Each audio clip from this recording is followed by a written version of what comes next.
Hello friends, good evening. In today's class, we're going to start with a new chapter that is chemical reactions and equations.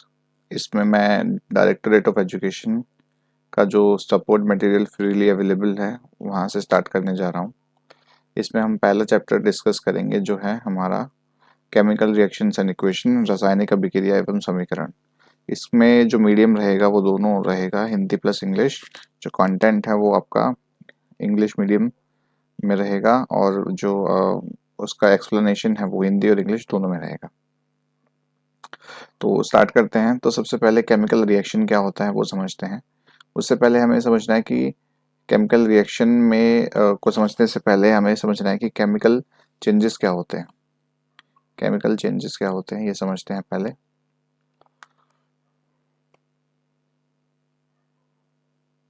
Thickness बढ़ा ले तो थोड़ी, हाँ यहाँ ठीक है। तो जो केमिकल ज्यादा हो गया,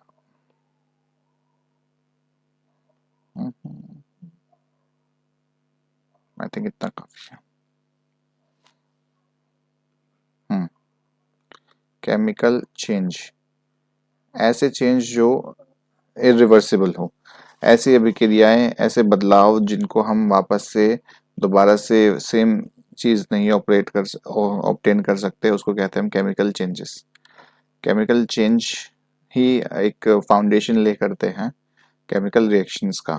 जो रासायनिक परिवर्तन होते हैं जिसके अंदर किसी भी चीज के अंदर इन में से कोई भी चीज चेंज हो जाए, जैसे कि चेंज इन कलर, अगर उसका रंग बदल रहा है या उसकी स्टेट बदल रही है, अवस्था बदल रही है, या उसके तापमान में, टेम्परेचर में कोई बदलाव आ रहा है, ये सभी हमारे क्या है, ये सभी हमारे केमिकल चेंज के उदाहरण हैं। केमिकल चेंज, अगर इनमें से कोई भी चीज चेंज हो रही है वो केमिकल चेंज होती है।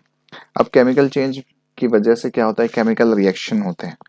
उन्हीं केमिकल रिएक्शंस को हमें इस चैप्टर के अंदर समझना है। तो सबसे पहला जो केमिकल रिएक्शन है उसके अंदर हम क्या समझेंगे, केमिकल रिएक्शन क्या होता है। केमिकल रिएक्शन का मतलब है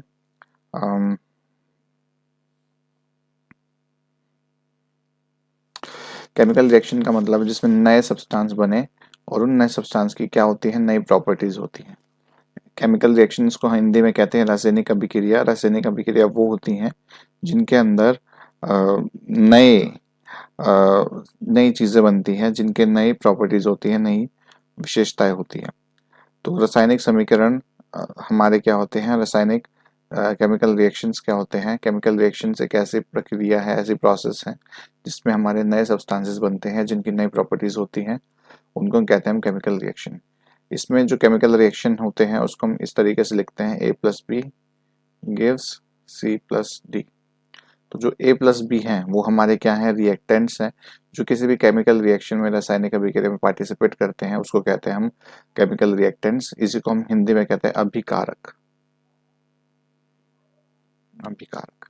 और इंग्लिश में इनको कहते हैं रिएक्टेंट्स।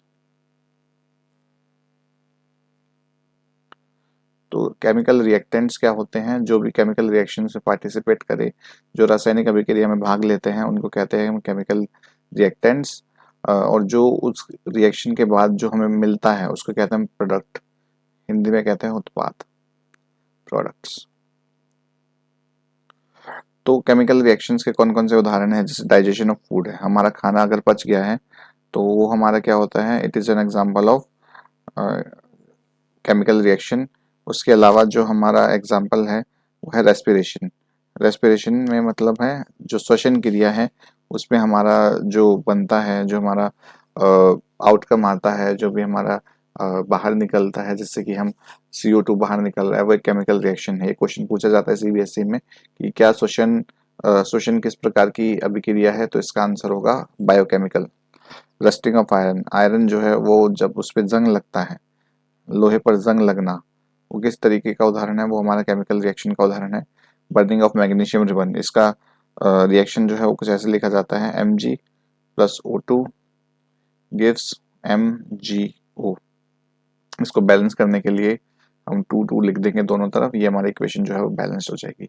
फॉर्मेशन ऑफ कर्ड, तो फॉर्मेशन ऑफ कर्ड जो है मतलब दही का जमना, अगर ये सब चीजें हो रही हैं तो हमारा क्या होगा, कभी केमिकल रिएक्शन होगा। केमिकल रिएक्शन में कौन कौन सी चीजें हमें देखने को मिलती है? चेंज इन स्टेट, यानी कि किसी भी स्थिति में, अवस्था में बदलाव। चेंज इन कलर, अगर किसी के रंग में परिवर्तन आ गया है। टेम्परेचर, तापमान में कोई बदलाव आ गया है। या किसी गैस का उत्सर्जन हो रहा है, एवोल्यूशन ऑफ गैस हो रही है, H2 है, CO2 है, ये अगर गैसेस निकल रही हैं तो हमारा क्या हो रहा है? केमिकल रिएक्शन हो रहा है। केमिकल रिएक्शन को रिप्रेजेंट करने के लिए हमारे कुछ तरीके होते हैं, जिसको कहते हैं हम, सबसे पहला तरीका है वर्ड इक्वेशन, इसको कहते हैं हम शब्द समीकरण। क्या कहेंगे? शब्द समीकरण। शब्द समीकरण में क्या होता है कि हम शब्दों का इस्तेमाल करते हैं किसी भी केमिकल रिएक्शन को रिप्रेजेंट करने के लिए। हम शब्दों का इस्तेमाल जब करते हैं उसको कहते हैं हम वर्ड इक्वेशन, यानी कि शब्द समीकरण। लेकिन ये केमिकल रिएक्शन को रिप्रेजेंट करने का बहुत ही बड़ा तरीका है। इतना बड़ा तरीका हम नहीं ज़्यादा इस्तेमाल कर पाते, इसलिए हम उसकी जगह लिखते हैं केमिकल इक्वेशन। क्या लिखते हैं? Chemical equation. केमिकल इक्वेशन में हम क्या है, जैसे ये रिएक्शन है, इसके जो सिंबल्स होते हैं उसका इस्तेमाल करते हैं। जैसे कि जिंक है तो जिंक की जगह Zn, सल्फ्यूरिक एसिड है, सल्फ्यूरिक एसिड होता है H2SO4। और ये जब ये एरो का मतलब है कि केमिकल रिएक्शन हो चुका है, और इसके बाद जो हमारा प्रोडक्ट बना है ZnSO4 और H2। तो इसमें देखो H2 गैस निकली है, तो ये हमारा केमिकल रिएक्शन का उदाहरण है। तो केमिकल इक्वेशन, ये जो हमारा पूरा तरीका है, इसको कहते हैं हम केमिकल इक्वेशन। केमिकल रिएक्शन को रिप्रेजेंट हम किससे करते हैं? केमिकल इक्वेशन से करते हैं। इसमें क्या क्या होते हैं? इसके अंदर हमारे सिंबल्स होते हैं। अब इन सिंबल्स के साथ साथ इनकी फिजिकल स्टेट होती है, इसकी भौतिक अवस्थाएं होती हैं। भौतिक अवस्थाओं से रिलेटेड क्वेश्चन पूछा गया था अभी कुछ, शायद प्री बोर्ड में पूछा गया था लास्ट ईयर। तो एक बार आप इसको अच्छे से समझ लीजिए। अगर S लिखा है किसी भी चीज के पीछे तो मतलब वो सॉलिड है, ठोस है। G लिखा है मतलब गैस है।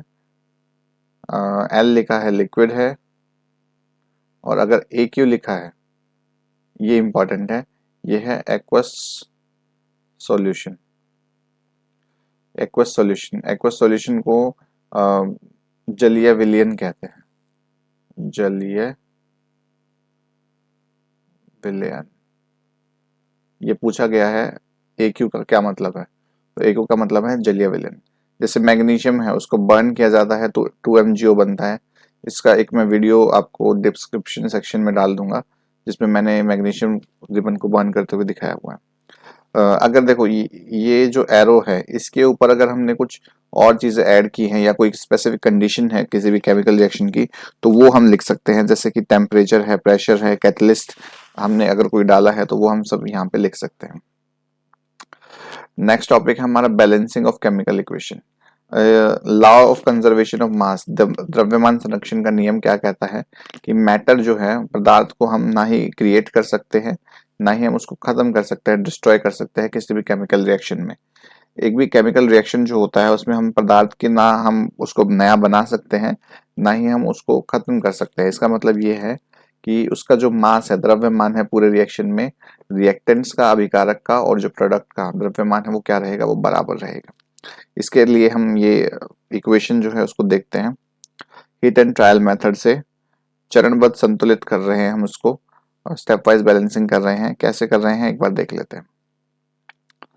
हमारे पास एक इक्वेशन लिखी हुई है Fe plus H2O gives Fe3O4 plus H2। ये हमारे पास एक इक्वेशन है। इसके अंदर हम चेक करेंगे कि हमारे एलिमेंट्स जो हैं वो ठीक लिखे हैं कि नहीं लिखे। जैसे हम देखें Fe, लेफ्ट हैंड की तरफ, राइट हैंड की तरफ F के कितने हैं? 1 है यहाँ पर। राइट पे कितने हैं? 3। 1 है यहाँ पर, 3 यहाँ पर है। H के देखते हैं, H के कितने हैं? H के हमारे राइट पे 2 हैं, लेफ्ट पे 2 हैं। H बैलेंस्ड है। O देखते हैं, O लेफ्ट में कितने हैं? 1, राइट में कितने हैं? 4। राइट में कितने हैं? 4।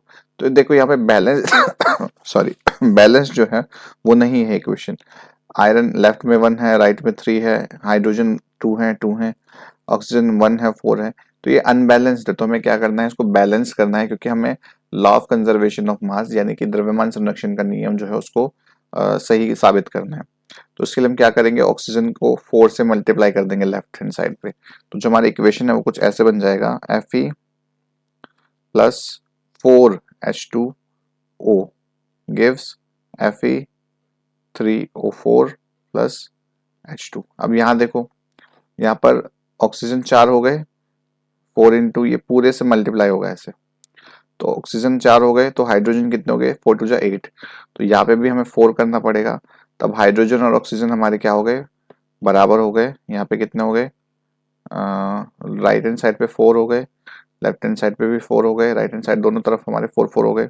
ठीक है, अब हमारा क्या बचा, आयरन बचा। आयरन, आयरन को हमने यहाँ पे 3 लिखा हुआ है, तो राइट हैंड साइड पे भी हम क्या करेंगे, 3 से मल्टीप्लाई कर देंगे। देखेंगे 3Fe correct, 4H2 correct, O4 correct. अब हमारा जो इक्वेशन है वो बैलेंस्ड हो गया। तो बैलेंस्ड इक्वेशन का मतलब है नंबर ऑफ एटम्स हमारे जिस भी एलिमेंट के हैं दोनों तरफ, वो कैसे रहेंगे, बराबर रहेंगे। देखो आप मैच कर लो, ये जो आंसर है, ये आंसर और ये आंसर, आप पॉज करके देख लेना वीडियो को, दोनों सेम ही है। आगे डिस्कस करते हैं। हाँ, जो मैं आपको स्टेट बता रहा था, ये स्टेट्स आपको बहुत अच्छे से याद रख लेनी है। एस का मतलब है सॉलिड, एल का मतलब है लिक्विड, जी का मतलब है गैसियस स्टेट, ए का मतलब है एक्वस स्टेट। एक्वस का मतलब होता है जलीय, जलीय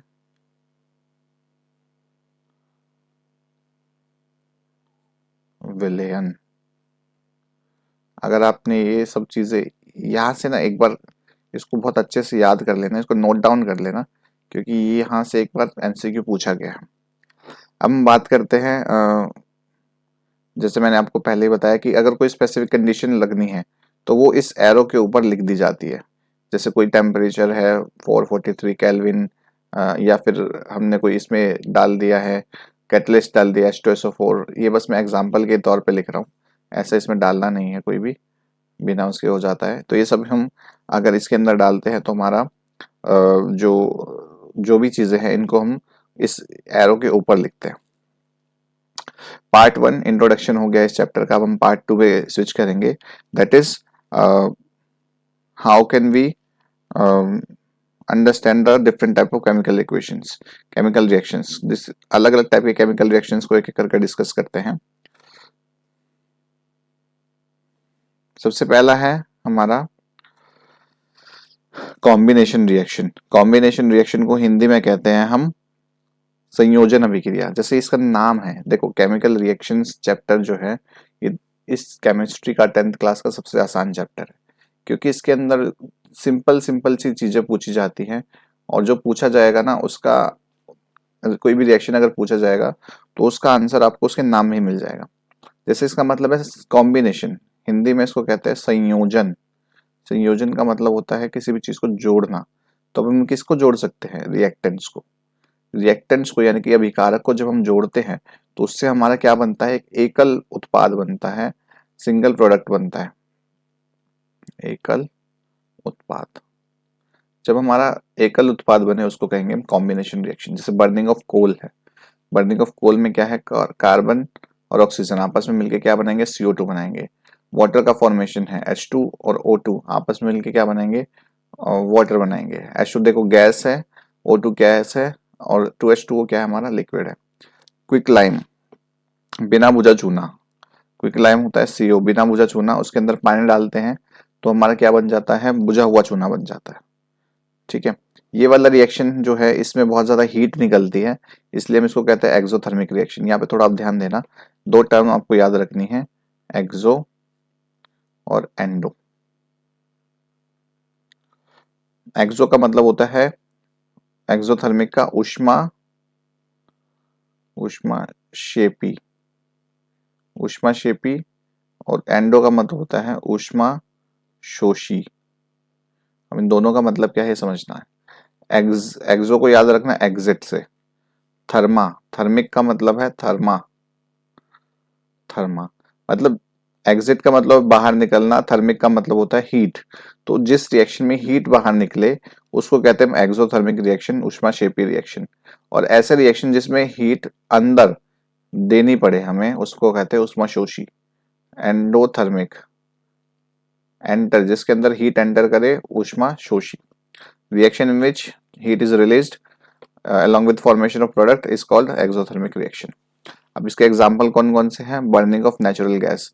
नेचुरल गैस जब हम बर्न करते हैं मीथेन को ऑक्सीजन की प्रेजेंस में, तो कार्बन डाइऑक्साइड बनता है, वाटर बनता है और हीट निकलता है। ये कौन सी रिएक्शन है? ये एक्सोथर्मिक रिएक्शन है, ऊष्माक्षेपी रिएक्शन है। रेस्पिरेशन, आपको श्वसन जो है ये पूछा जाता है कौन से टाइप का रिएक्शन है? एक्सोथर्मिक रिएक्शन है, ऊष्माक्षेपी रिएक्शन है, ऊष्माक्षेपी अभिक्रिया है, और ये एक बायोकेमिकल अभिक्रिया भी है। ये बहुत इंपॉर्टेंट रिएक्शन है, कई बार पूछ लिया जाता है, इसको नोट डाउन कर लेना, नोट बना के लिख लो इसको। पहला रिएक्शन हो गया है। इसके बाद हम सेकेंड रिएक्शन में स्विच करते हैं, डिकम्पोजिशन रिएक्शन। डिकम्पोजिशन रिएक्शन को कहते हैं वियोजन अभिक्रिया। डिकम्पोजिशन यानी कि वियोजन। ये वन शॉट वीडियो रहने वाला है, इसमें हम पूरे चैप्टर को एक साथ कवर करने वाले हैं। आप अपनी स्पीड को 2x कर सकते हैं ताकि आपको जल्दी जल्दी इसको कवर कर सके। डिकम्पोजिशन रिएक्शन का मतलब है एक ऐसा रिएक्शन जिसमें वियोजन हो, यानी कि टूटे। कौन टूटेगा? रिएक्टेंट। तो ए अगर हमारा रिएक्टेंट है वो टूटकर बी प्लस सी प्रोडक्ट बनाएगा, तो हमारा क्या होगा? वो डिकम्पोजिशन रिएक्शन होगा। अब रिएक्शन कोई भी चीज टूटेगी क्यों? उसके तीन मेन कारण बताए गए हैं, थर्मल, इलेक्ट्रोलिटिक और एक फोटोलिटिक। थर्मल को समझते हैं। थर्मल का मतलब देखो यहाँ पे याद रखना, थर्मा, थर्मा का मतलब होता है हीट। तो कोई भी रिएक्शन जिसमें थर्मा आ जाए मतलब उसके अंदर हमने क्या दिया है? हीट दी है, यानी कि ऊष्मा दी है। थर्मा का मतलब होता है ऊष्मा। तो किसी भी रिएक्शन में अगर थर्मोलिटिक डिकम्पोजिशन है, मतलब कि हमने हीट देकर उस रिएक्शन को कैरी आउट किया है, उसको कहते हैं थर्मल डिकम्पोजिशन।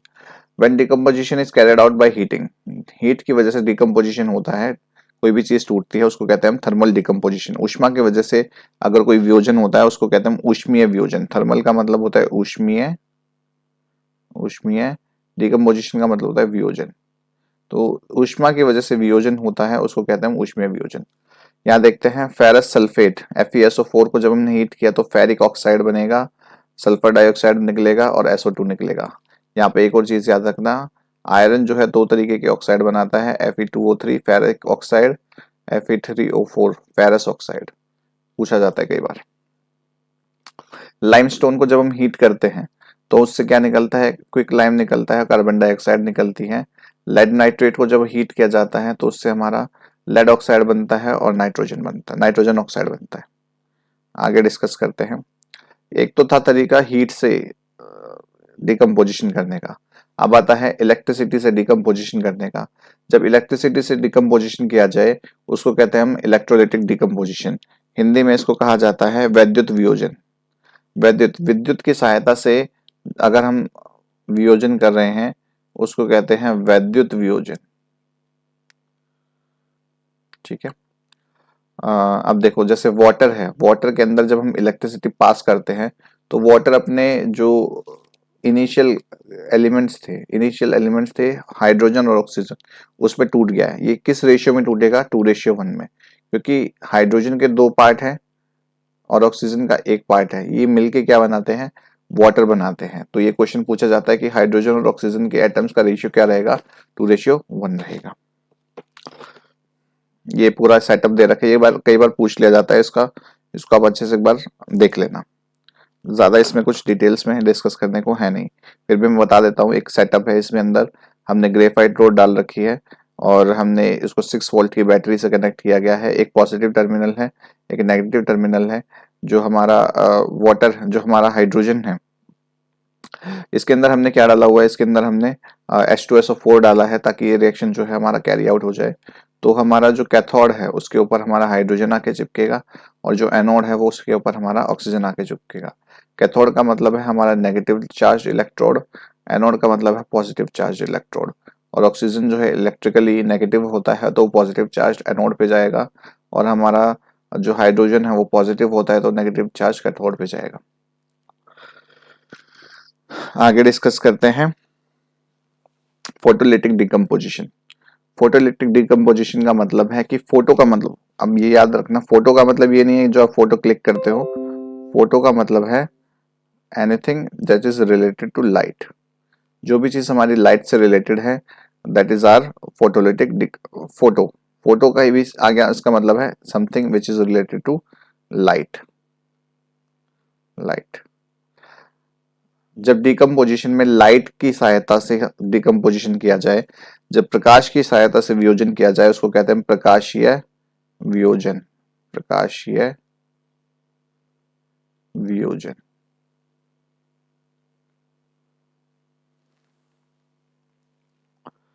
ये जिस जो डिकम्पोजिशन जो होते हैं ना मोस्टली एंडोथर्मिक होते हैं, उसमें ऊष्मा हमें कुछ ना कुछ प्रोवाइड करनी पड़ती है, तब जाके वो कैरी आउट होगा। जैसे कि ये है AgCl है, AgCl है, AgBr है। इसके अंदर जब हम सनलाइट इसको सनलाइट के प्रेजेंस में रखते हैं तो सिल्वर अलग हो जाता है, क्लोरीन गैस अलग हो जाती है। ये जो सिल्वर क्लोराइड है, सिल्वर क्लोराइड जो है इस ये ग्रे कलर का हो जाता है, धूसर कलर का हो जाता है जब सनलाइट इसके ऊपर पड़ती है। तो ये क्वेश्चन पूछा गया है CBSE में कि what is the colour of AgCl, धूसर और ग्रे। और इसका जो रिएक्शन है इसका यूज किया जाता है ब्लैक एंड व्हाइट फोटोग्राफी में। एंडोथर्मिक रिएक्शन मैंने ऊपर आपको बता दिया है, जिस रिएक्शन में हमें एनर्जी देनी पड़े in the form of heat, light and electricity, उसको कहते हैं हम एंडोथर्मिक रिएक्शन। इसके बाद डिस्कस करते हैं, नेक्स्ट है हमारा डिस्प्लेसमेंट रिएक्शन। डिस्प्लेसमेंट रिएक्शन का मतलब है डिस्प्लेसमेंट रिएक्शन का मतलब है हमारा विस्थापन अभिक्रिया। विस्थापन अभिक्रिया का मतलब है जिसमें हमारा ताकतवर यानी कि स्ट्रॉन्ग एलिमेंट, स्ट्रॉन्ग का मतलब यहाँ पे रिएक्टिव से है, मतलब जो ज्यादा क्रियाशील हमारा तत्व होगा वो कम क्रियाशील तत्व को उसके सॉल्ट सॉल्यूशन से जब डिस्प्लेस कर देता है, विस्थापित कर देता है, उसको कहते हैं डिस्प्लेसमेंट रिएक्शन। यहाँ पर आयरन जो है वो कॉपर से ज्यादा रिएक्टिव है, ज्यादा क्रियाशील है, तो कॉपर के सॉल्यूशन से आयरन को डिस्प्लेस कर दे, आयरन उसको डिस्प्लेस कर देगा और खुद वहां जाके बैठ जाएगा, बना देगा आयरन सल्फेट, और कॉपर जो हमारा अलग हो जाएगा। इस चीज को कहते हैं हम डिस्प्लेसमेंट रिएक्शन। दोबारा से समझ लो, जो ज्यादा ताकतवर होगा वो कम ताकतवर को उसके सॉल्ट सॉल्यूशन से हटा देगा और वहां पर खुद जाके बैठ जाएगा। ये वाला रिएक्शन देखो, इसमें क्या होगा, ये ब्लू कलर का सॉल्यूशन है कॉपर सल्फेट का, इसके अंदर आयरन की नेल डाली हुई है। अब हमने इसको सस्पेंड करके रख दिया है, कुछ टाइम बाद क्या होगा कि जो ये सॉल्यूशन है ये ग्रीन कलर का हो जाएगा। ग्रीन कलर का क्यों हो जाएगा, क्योंकि ये स्टील के अंदर मौजूद आयरन ये कॉपर सल्फेट के अंदर मौजूद कॉपर को रिप्लेस कर देगा, और ये जो आयरन सल्फेट बनेगा FeSO4, ये ग्रीन कलर का होगा।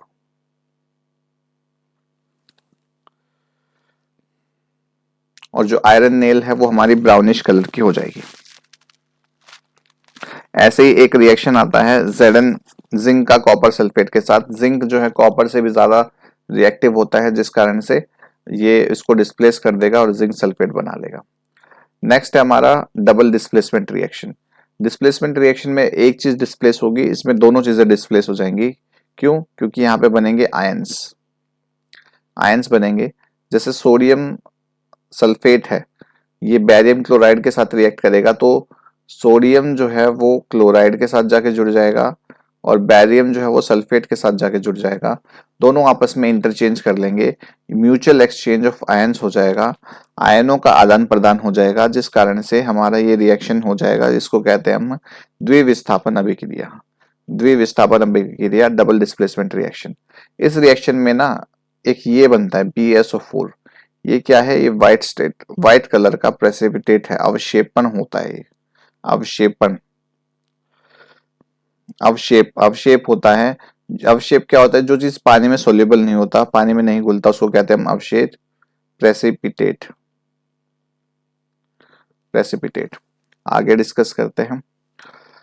प्रेसिपिटेट, इसको रिएक्शन को ही हम प्रेसिपिटेशन रिएक्शन कहते हैं। एक बार कहीं पूछा जाता है क्या सभी reactions double displacement reaction precipitation reaction होगा, तो नहीं होगा इसका आंसर। सभी double displacement reaction precipitation reaction नहीं होती है।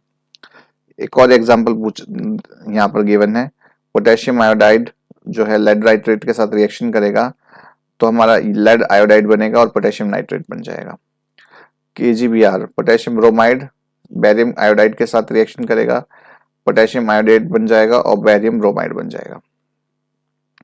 यहाँ पर म्यूचुअल एक्सचेंज ऑफ आयन होगा, जहां भी म्यूचुअल एक्सचेंज ऑफ आयन हो वो होगा हमारा डबल डिस्प्लेसमेंट रिएक्शन।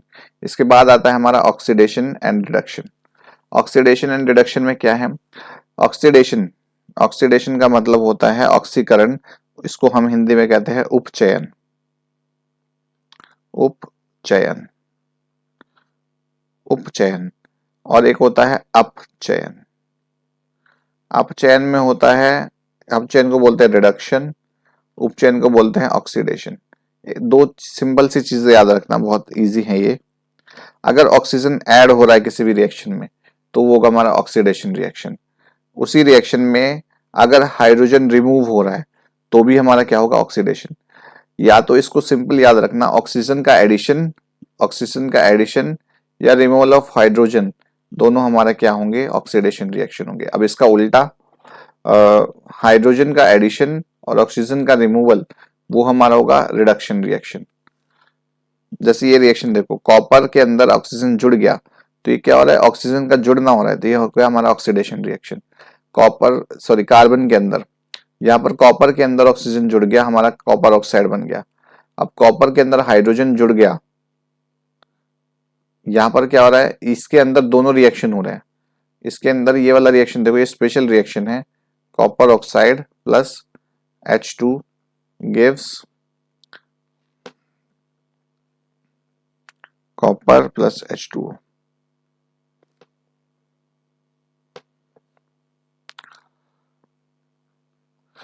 यहाँ पर देखो, कॉपर से ऑक्सीजन जो है वो निकल गया, मतलब ये क्या हो रहा है, रिडक्शन हो रहा है, इसका अपचयन हो रहा है। लेकिन हाइड्रोजन में ऑक्सीजन जुड़ गया तो यहाँ पर क्या हो रहा है, ऑक्सीडेशन हो रहा है। तो एक रिएक्शन जिसमें ऑक्सीडेशन और रिडक्शन दोनों एक साथ हो उसको कहते हैं रिडॉक्स रिएक्शन। और ये बहुत ज्यादा पूछा जाता है कि व्हाट इज रिडॉक्स रिएक्शन। तो ऐसा रिएक्शन जिसमें रिडक्शन और ऑक्सीडेशन एक साथ हो, जिसमें उपचयन और अपचयन एक साथ होता है, उसको कहते हैं रिडॉक्स रिएक्शन। अब ऑक्सीडेशन हमारे दैनिक जीवन में कहाँ कहाँ है ये देखते हैं। जैसे मेटल है, धातु है, उसको हम एसिड से या मॉइस्चर से, लोहे को एसिड या मॉइस्चर से एक्सपोज कर देते हैं तो उसके ऊपर एक लेयर जम जाती है, उसको कहते हैं जंग, रस्ट कहते हैं उसको। तो ये क्या है, हमारा ऑक्सीडेशन का ही एक एग्जाम्पल है। उससे क्या होगा, हमारा मेटल जो है वो खराब हो जाएगा। जैसे आयरन, सिल्वर के ऊपर, सिल्वर जो है ब्लैक कलर का होने लगता है, कॉपर जो है वो ग्रीन कलर का होने लगता है। ये सब क्या है, हमारे रस्टिंग के एग्जाम्पल है। जैसे स्टैचू ऑफ लिबर्टी है, उसका ट्रू कलर जो है कॉपर, वो कॉपर से बना हुआ, उसके ऊपर सिल्वर कोटेड है वो, लेकिन सालों से वो समुद्र के बीच में प्लेस्ड है, तो उसके कॉपर के ऊपर कैसे रंग की लेयर जम गई है, ग्रीन कलर की लेयर जम गई है, तो वो हमारा क्या है, कोरोजन हो रहा है उसका। अब इसको हम कैसे बचा सकते हैं, गैल्वेनाइजेशन से बचा सकते हैं, इलेक्ट्रोप्लेटिंग से बचा सकते हैं, या पेंट लगा के बचा सकते हैं। क्वेश्चन पूछा जाता है how can you prevent corrosion, तो ये कुछ एग्जांपल है जिसको लिख के आप बता सकते हैं कि हम कैसे कैसे मेटल्स को बचा सकते हैं। रेंसिडिटी, विकृत गंधिता, विकृत गंधिता, ये कुछ ऐसी चीजें हैं जहां से एक नंबर में क्वेश्चन पूछ लिया जाता है। जो हमारी खाद्य सामग्री होती है उसके अंदर जो फैट और ऑयल होता है, उसका जब ऑक्सीडेशन किया जाता है, ऑक्सीडेशन हो जाता है, तो हमारा क्या होता है, विकृत गंधिता होता है, वो खाने लायक नहीं बचता, उसके अंदर से गंदी स्मेल आने लगती है, उसको कहते हैं हम रेंसिडिटी, विकृत गंधिता। अब इसको हम कैसे बचा सकते हैं, एंटीऑक्सीडेंट डाल सकते हैं, खाने को एयर टाइट कंटेनर के अंदर स्टोर कर सकते हैं। एयर टाइट कंटेनर का मतलब है कि ऐसे कंटेनर जहां पे जो एयर से उसका कांटेक्ट खत्म कर दें। नाइट्रोजन फिल कर सकते हैं पैकेट्स के अंदर, और खाने को रेफ्रिजरेट कर सकते हैं, फ्रिज के अंदर बंद करके रख सकते हैं। तो ये कुछ तरीके हैं जिससे हम अपने खाने को रेंसिड होने से, उसकी विकृत गंधिता होने से बचा सके। अगर हमने कोई ऐसा खाना खा लिया जो हमारा खराब हो गया है तो उससे हमें फूड पॉइजनिंग हो सकती है और हमारे स्वास्थ्य को हानि हो सकती है। इस वीडियो के अंदर हमने कवर किया है पूरा चैप्टर 1 शॉर्ट वीडियो। इस से रिलेटेड एक और वीडियो मैं लेके आऊंगा after completion of all the chapters, जिसमें हम इस चैप्टर से रिलेटेड मोस्ट प्रोबेबल क्वेश्चंस को डिस्कस करेंगे। So that's it for the video, thank you so much.